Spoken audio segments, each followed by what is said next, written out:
दोस्तों, स्वागत है आपका हमारे YouTube चैनल में। मित्रों, इसे सुनने के बाद निश्चित ही कोई न कोई ऐसा आएगा जो आपके मन में मांगा हुआ पूरा का पूरा पैसा क्या उससे भी कहीं अधिक ज्यादा पैसा देकर चला जाएगा। यदि आप बहुत दिनों से मंत्रों को सुन रहे हैं और कोई फायदा नजर नहीं आ रहा है तो आज आप निश्चिंत हो जाइए। इस मंत्र को केवल सुनने मात्र से आपको अचानक ही बहुत सारे धन का लाभ हो जाएगा, या खुद भगवान कुबेर या उनके द्वारा भेजा हुआ कोई दूत आपके समक्ष किसी न किसी रूप में आके सारा का सारा धन दौलत देकर चला जाएगा। क्योंकि भगवान श्री कुबेर महाराज का यह मंत्र बहुत सारे वैज्ञानिक और कई वर्षों के ऋषि मुनि की तपस्या का परिणाम है। यह कुबेर मंत्र जिसके कान में पड़ते ही आपकी किस्मत जाग जाएगी और धन दौलत से आपका घर भर जाएगा। बस आप इस मंत्र को कम से कम 30 दिनों तक पूरा सुन लेना और फिर देखना इससे आपका कितना भला हो जाएगा। बस आपको पूरे श्रद्धा भाव के साथ इस मंत्र को मन लगाकर सुनना है, वो भी पूरा का पूरा। आइए चलते हैं मंत्र की ओर। ओम यक्षराजाय विद्महे वैश्रावणाय धीमहि तन्नो कुबेराय प्रचोदयात्। ओम यक्षराजाय विद्महे वैश्रावणाय धीमहि तन्नो कुबेराय प्रचोदयात्। ओम यक्षराजाय विद्महे वैश्रावणाय धीमहि तन्नो कुबेराय प्रचोदयात्। ओम यक्षराजाय विद्महे वैश्रावणाय धीमहि तन्नो कुबेराय प्रचोदयात्। ओम यक्षराजाय विद्महे वैश्रावणाय धीमहि तन्नो कुबेराय प्रचोदयात्। ओम यक्षराजाय विद्महे वैश्रावणाय धीमहि तन्नो कुबेराय प्रचोदयात्।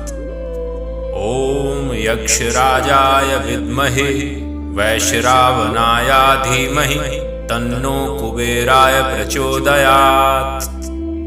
ओम यक्षराजाय विद्महे वैश्रावणाय धीमहि तन्नो कुबेराय प्रचोदयात्।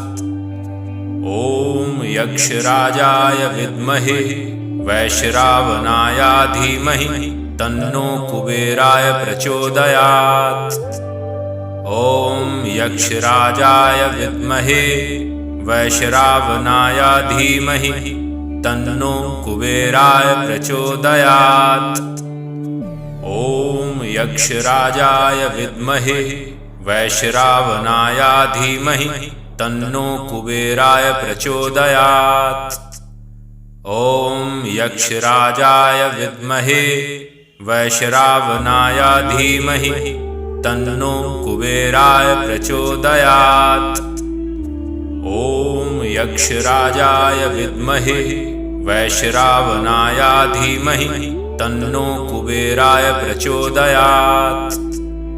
ओम यक्षराजाय विद्महे वैश्रावणाय धीमहि तन्नो कुबेराय प्रचोदयात्।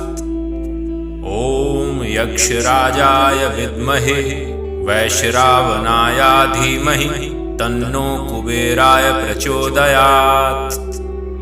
ओम यक्षराजाय विद्महे वैश्रावणाय धीमहि तन्नो कुबेराय प्रचोदयात्। ओम यक्षराजाय विद्महे वैश्रावणाय धीमहि तन्नो कुबेराय प्रचोदयात्। ओम यक्षराजाय विद्महे वैश्रावणाय धीमहि तन्नो कुबेराय प्रचोदयात्। ओम यक्षराजाय विद्महे वैश्रावणाय धीमहि तन्नो कुबेराय प्रचोदयात्। ओम यक्षराजाय विद्महे वैश्रावणाय धीमहि तन्नो कुबेराय प्रचोदयात्। ओम यक्षराजाय विद्महे वैश्रावणाय धीमहि तन्नो कुबेराय प्रचोदयात्। ॐ यक्षराजाय विद्महे वैश्रावणाय धीमहि तन्नो कुबेराय प्रचोदयात्। ॐ यक्षराजाय विद्महे वैश्रावणाय धीमहि तन्नो कुबेराय प्रचोदयात्। ॐ यक्षराजाय विद्महे वैश्रावणाय धीमहि तन्नो कुबेराय प्रचोदयात्। ॐ यक्षराजाय विद्महे वैश्रावणाय धीमहि तन्नो कुबेराय प्रचोदयात्। ॐ यक्षराजाय विद्महे वैश्रावणाय धीमहि तन्नो कुबेराय प्रचोदयात्। ॐ यक्षराजाय विद्महे वैश्रावणाय धीमहि तन्नो कुबेराय प्रचोदयात्। ॐ यक्षराजाय विद्महे वैश्रावणाय धीमहि तन्नो कुबेराय प्रचोदयात्। ॐ यक्षराजाय विद्महे वैश्रावणाय धीमहि तन्नो कुबेराय प्रचोदयात्। ॐ यक्षराजाय विद्महे वैश्रावणाय धीमहि तन्नो कुबेराय प्रचोदयात्। ॐ यक्षराजाय विद्महे वैश्रावणाय धीमहि तन्नो कुबेराय प्रचोदयात्। ॐ यक्षराजाय विद्महे वैश्रावणाय धीमहि तन्नो कुबेराय प्रचोदयात्। ॐ यक्षराजाय विद्महे वैश्रावणाय धीमहि तन्नो कुबेराय प्रचोदयात्। ॐ यक्षराजाय विद्महे वैश्रावणाय धीमहि तन्नो कुबेराय प्रचोदयात्। ॐ यक्षराजाय विद्महे वैश्रावणाय धीमहि तन्नो कुबेराय प्रचोदयात्। ॐ यक्षराजाय विद्महे वैश्रावणाय धीमहि तन्नो कुबेराय प्रचोदयात्। ॐ यक्षराजाय विद्महे वैश्रावणाय धीमहि तन्नो कुबेराय प्रचोदयात्। ॐ यक्षराजाय विद्महे वैश्रावणाय धीमहि तन्नो कुबेराय प्रचोदयात्। ॐ यक्षराजाय विद्महे वैश्रावणाय धीमहि तन्नो कुबेराय प्रचोदयात्। ॐ यक्षराजाय विद्महे वैश्रावणाय धीमहि तन्नो कुबेराय प्रचोदयात्। ॐ यक्षराजाय विद्महे वैश्रावणाय धीमहि तन्नो कुबेराय प्रचोदयात्।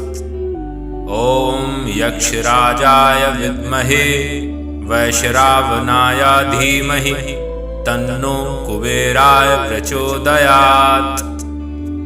ॐ यक्षराजाय विद्महे वैश्रावणाय धीमहि तन्नो कुबेराय प्रचोदयात्।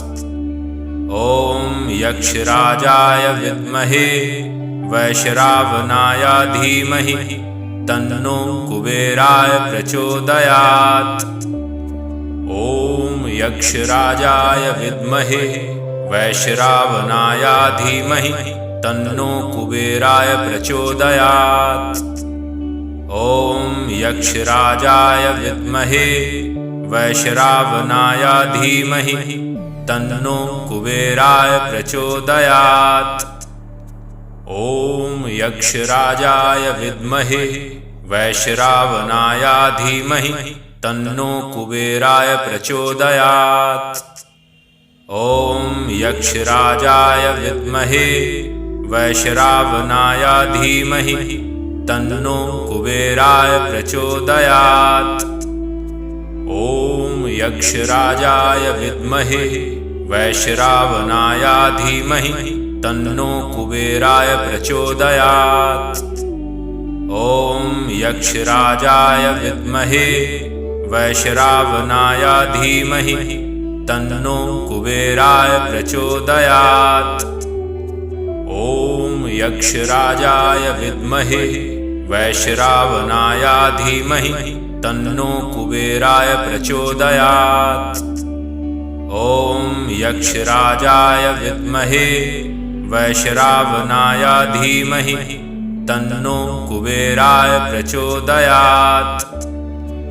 ॐ यक्षराजाय विद्महे वैश्रावणाय धीमहि तन्नो कुबेराय प्रचोदयात्। ॐ यक्षराजाय विद्महे वैश्रावणाय धीमहि तन्नो कुबेराय प्रचोदयात्। ॐ यक्षराजाय विद्महे वैश्रावणाय धीमहि तन्नो कुबेराय प्रचोदयात्। ॐ यक्षराजाय विद्महे वैश्रावणाय धीमहि तन्नो कुबेराय प्रचोदयात्।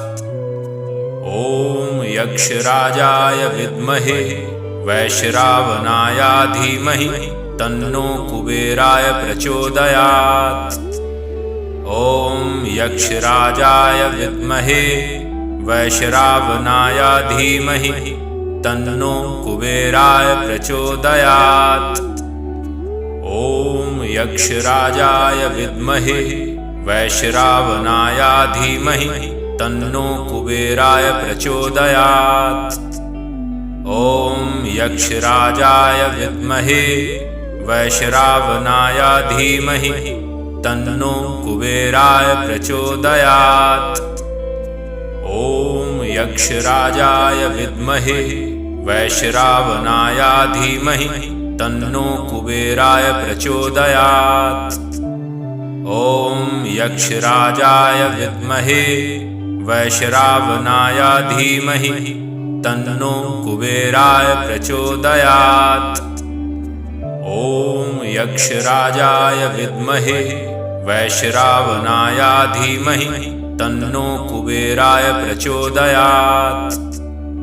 ॐ यक्षराजाय विद्महे वैश्रावणाय धीमहि तन्नो कुबेराय प्रचोदयात्। ॐ यक्षराजाय विद्महे वैश्रावणाय धीमहि तन्नो कुबेराय प्रचोदयात्। ॐ यक्षराजाय विद्महे वैश्रावणाय धीमहि तन्नो कुबेराय प्रचोदयात्। ॐ यक्षराजाय विद्महे वैश्रावणाय धीमहि तन्नो कुबेराय प्रचोदयात्।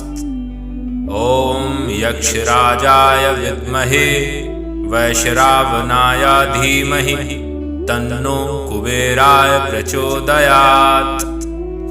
ॐ यक्षराजाय विद्महे वैश्रावणाय धीमहि तन्नो कुबेराय प्रचोदयात्। ॐ यक्षराजाय विद्महे वैश्रावणाय धीमहि तन्नो कुबेराय प्रचोदयात्। ॐ यक्षराजाय विद्महे वैश्रावणाय धीमहि तन्नो कुबेराय प्रचोदयात्।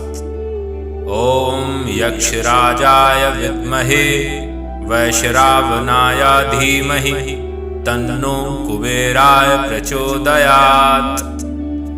ॐ यक्षराजाय विद्महे वैश्रावणाय धीमहि तन्नो कुबेराय प्रचोदयात्। ॐ यक्षराजाय विद्महे वैश्रावणाय धीमहि तन्नो कुबेराय प्रचोदयात्। ॐ यक्षराजाय विद्महे वैश्रावणाय धीमहि तन्नो कुबेराय प्रचोदयात्। ॐ यक्षराजाय विद्महे वैश्रावणाय धीमहि तन्नो कुबेराय प्रचोदयात्। ॐ यक्षराजाय विद्महे वैश्रावणाय धीमहि तन्नो कुबेराय प्रचोदयात्। ॐ यक्षराजाय विद्महे वैश्रावणाय धीमहि तन्नो कुबेराय प्रचोदयात्।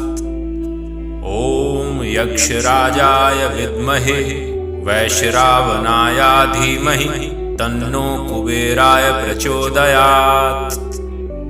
ॐ यक्षराजाय विद्महे वैश्रावणाय धीमहि तन्नो कुबेराय प्रचोदयात्। ॐ यक्षराजाय विद्महे वैश्रावणाय धीमहि तन्नो कुबेराय प्रचोदयात्।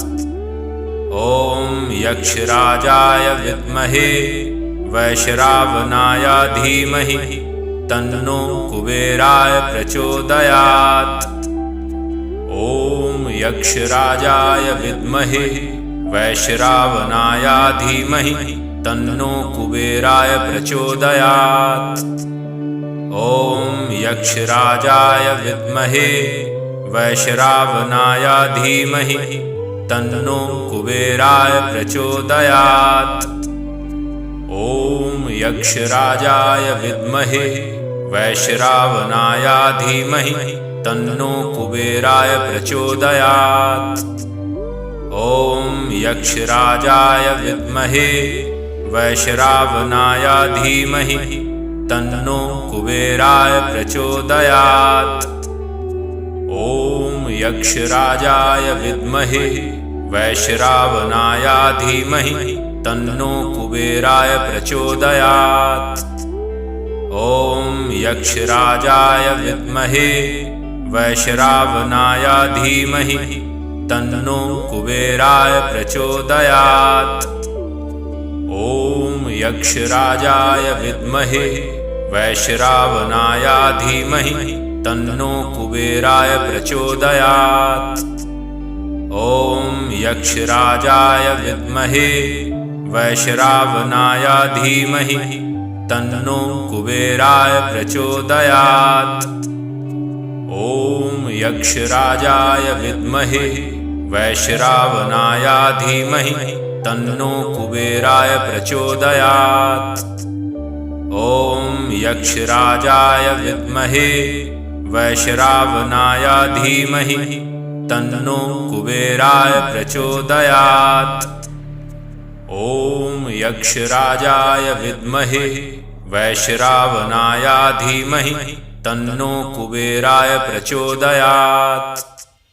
ॐ यक्षराजाय विद्महे वैश्रावणाय धीमहि तन्नो कुबेराय प्रचोदयात्। ॐ यक्षराजाय विद्महे वैश्रावणाय धीमहि तन्नो कुबेराय प्रचोदयात्। ॐ यक्षराजाय विद्महे वैश्रावणाय धीमहि तन्नो कुबेराय प्रचोदयात्।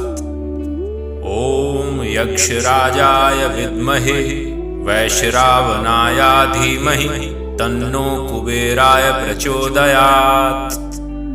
ॐ यक्षराजाय विद्महे वैश्रावणाय धीमहि तन्नो कुबेराय प्रचोदयात्।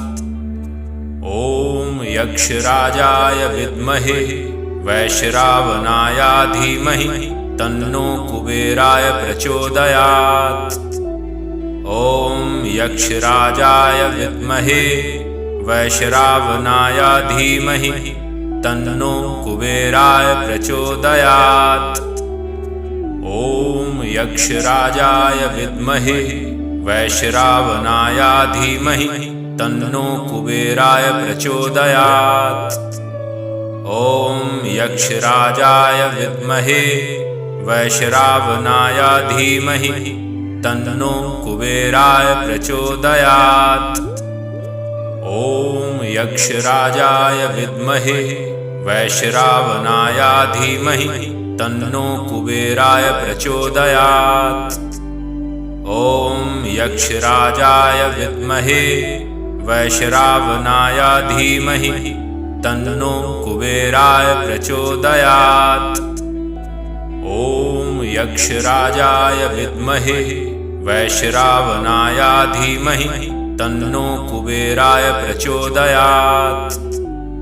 ॐ यक्षराजाय विद्महे वैश्रावणाय धीमहि तन्नो कुबेराय प्रचोदयात्। ॐ यक्षराजाय विद्महे वैश्रावणाय धीमहि तन्नो कुबेराय प्रचोदयात्। ॐ यक्षराजाय विद्महे वैश्रावणाय धीमहि तन्नो कुबेराय प्रचोदयात्। ॐ यक्षराजाय विद्महे वैश्रावणाय धीमहि तन्नो कुबेराय प्रचोदयात्। ॐ यक्षराजाय विद्महे वैश्रावणाय धीमहि तन्नो कुबेराय प्रचोदयात्। ॐ यक्षराजाय विद्महे वैश्रावणाय धीमहि तन्नो कुबेराय प्रचोदयात्। ॐ यक्षराजाय विद्महे वैश्रावणाय धीमहि तन्नो कुबेराय प्रचोदयात्। ॐ यक्षराजाय विद्महे वैश्रावणाय धीमहि तन्नो कुबेराय प्रचोदयात्। ॐ यक्षराजाय विद्महे वैश्रावणाय धीमहि तन्नो कुबेराय प्रचोदयात्।